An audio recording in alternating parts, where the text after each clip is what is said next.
Hi నమస్తే, welcome to Myra media. నేను మీ కేవీఆర్. ఆంధ్రప్రదేశ్ రాజకీయాలు రసవత్తరంగా మారుతున్నాయి. ఈ నేపథ్యంలో రీజియన్ల వారీగా పార్టీలు దృష్టి సారించాయి. ముఖ్యంగా వైసీపీ ఉత్తరాంధ్రను క్లీన్ స్వీప్ చేయబోతున్న పరిస్థితి కనిపిస్తోంది. దీనికి చాలా కారణాలే ఉన్నాయి. గ్రౌండ్ రియాలిటీ ఏంటంటే, ఉత్తరాంధ్ర జిల్లాలైన వైజాగ్, విజయనగరం, శ్రీకాకుళం జిల్లాల మీద వెనుకబడ్డ జిల్లాల పేరుతో వైఎస్ జగన్ అధికారంలోకి వచ్చిన వెంటనే యుద్ధ ప్రాతిపదికన ఆ జిల్లాల మీద స్పెషల్ ఫోకస్ పెట్టడం జరిగింది. దీనికి బెస్ట్ ఎగ్జాంపుల్ ఉద్దానం సమస్య. ఇంచుమించు 7 మండలాలకు సంబంధించిన కిడ్నీ బాధితులు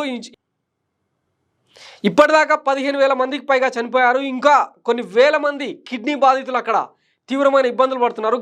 గత 2 దశాబ్దాల్లో ఉద్దానం కిడ్నీ సమస్య ఎంత తీవ్రంగా మారిందో గత ప్రభుత్వాలకు అన్నింటికీ తెలుసు. అయినా కూడా ఎవ్వరూ శాశ్వత పరిష్కారాలు కాదు కదా, కనీస పరిష్కారాలు కూడా సూచించే ప్రయత్నం చేయలేదు, కనీసం వాళ్ళని ఆదుకునే ప్రయత్నం చేయలేదు. అట్లాంటి ఉద్దానాన్ని వైఎస్ జగన్ అధికారంలోకి వచ్చిన తర్వాత సమూలంగా మార్చేసే ప్రక్రియను మొదలుపెట్టిండు. దీనికి మెయిన్ కారణం ఉద్దానంలోనే పారే వంశధార నీళ్లను కొన్ని వందల కిలోమీటర్ల నుంచి పైప్ లైన్ చేసుకొని వచ్చి ఇంటింటికి 100 లీటర్ల సురక్షిత తాగునీరు పేరుతో అందించే కార్యక్రమం రీసెంట్గానే మనం చూసినాం. దాంతోపాటు కిడ్నీ డయాలసిస్ సెంటర్, ఉద్దానం సమస్యకు మూలాల నుంచి కనుగొనే విధంగా రీసెర్చ్ సెంటర్, ప్రతి మండలంలో సెంటర్లు స్థాపించడం, ఇవన్నీ అంటే వైఎస్ జగన్కి సంబంధించి ప్రభుత్వానికి సంబంధించిన చిత్తశుద్ధికి ఆనవాళ్ళనమాట. ఇదొక్కటే కాదు, వైజాగ్లో అడ్మినిస్ట్రేటివ్ క్యాపిటల్గా ఏదైతే ఈ వైసీపీ ప్రభుత్వం జనాలకు చెప్పిందో అక్కడ ప్రభుత్వానికి సంబంధించిన సెక్రటేరియట్, ఇతర కట్టడాలు ఏవైతే ఉన్నాయో ప్రభుత్వ కట్టడాలు అన్నీ శరవేగంగా జరుగుతున్న పరిస్థితి.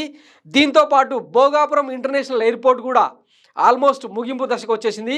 మరికొన్ని రోజుల్లో భోగాపురం ఎయిర్పోర్ట్ ప్రారంభం జరుపుకొని జాతికి కూడా అంకితం చేయబోతున్నారు. ఇట్లా 1-2 ఇష్యూస్ కాదు, ఎంటైర్ ఉత్తరాంధ్రకు సంబంధించిన అన్ని రకాలుగా అభివృద్ధికి సంబంధించిన అన్ని కోణాల్లో కూడా వైఎస్ జగన్ ప్రభుత్వం చేసుకుంటూ పోతుంది. వీటితో పాటు 86% పైగా బీసీలకు ఉత్తరాంధ్రలో ప్రాతినిధ్యం ఇవ్వడం వైఎస్ జగన్ చిత్తశుద్ధికి నిదర్శనం అన్నమాట. దీంతోపాటు ఉత్తరాంధ్ర జిల్లాలో ఇంచుమించు 26% పైగా గత ఎన్నికల్లో నామినేటెడ్ పోస్టులు, ఇతర పదవులను బీసీ, ఎస్సీ, ఎస్టీ సామాజిక వర్గాలతో పాటు మైనార్టీలకు కేటాయించడం జరిగింది. సేమ్ రాబోయే ఎన్నికల్లో కూడా పెద్ద ఎత్తున మొత్తం ఎంటైర్ ఆంధ్రప్రదేశ్లో 50% పైగా బీసీలకు పెద్దపీట వేసేలాగా ఆయన కసరత్తు చేస్తున్నాడు. అదే దిశగా ఎమ్మెల్యేలపై వ్యతిరేకత ఉన్న నియోజకవర్గాల్లో ఆ అభ్యర్థులను పక్కకు జరిపి వాళ్ళు అగ్రవర్ణాలకు సంబంధించిన వ్యక్తులైనా పర్లేదు, ఆ ఏరియాల్లో బీసీలకు ప్రాతినిధ్యం ఇచ్చేలాగా సంప్రదాయ రాజకీయాలకు భిన్నంగా కేవలం బీసీలకు పెద్దపీట వేసే ఉద్దేశంతోనే ఈ ప్రక్రియ చేపడుతున్నారు. మరికొన్ని రోజుల్లో వైసీపీకి సంబంధించిన ఇన్ఛార్జులు లిస్టు మొత్తం కూడా బయటకు వచ్చే అవకాశం ఉంది. ఇవన్నీ కనుక బేరీజ్ వేసుకుంటే రాబోయే ఎన్నికల్లో ఉత్తరాంధ్రను వైసీపీ క్లీన్ స్వీప్ చేయడం ఖాయంగా కనిపిస్తుంది. గత ఎన్నికల్లో ఈ 3 జిల్లాలకు సంబంధించి 34 సీట్లు ఉంటే అందులో 28 సీట్లను వైసీపీ కొల్లగొట్టింది. కేవలం 6 సీట్లు మాత్రమే టీడీపీ సొంతం చేసుకోగలిగింది.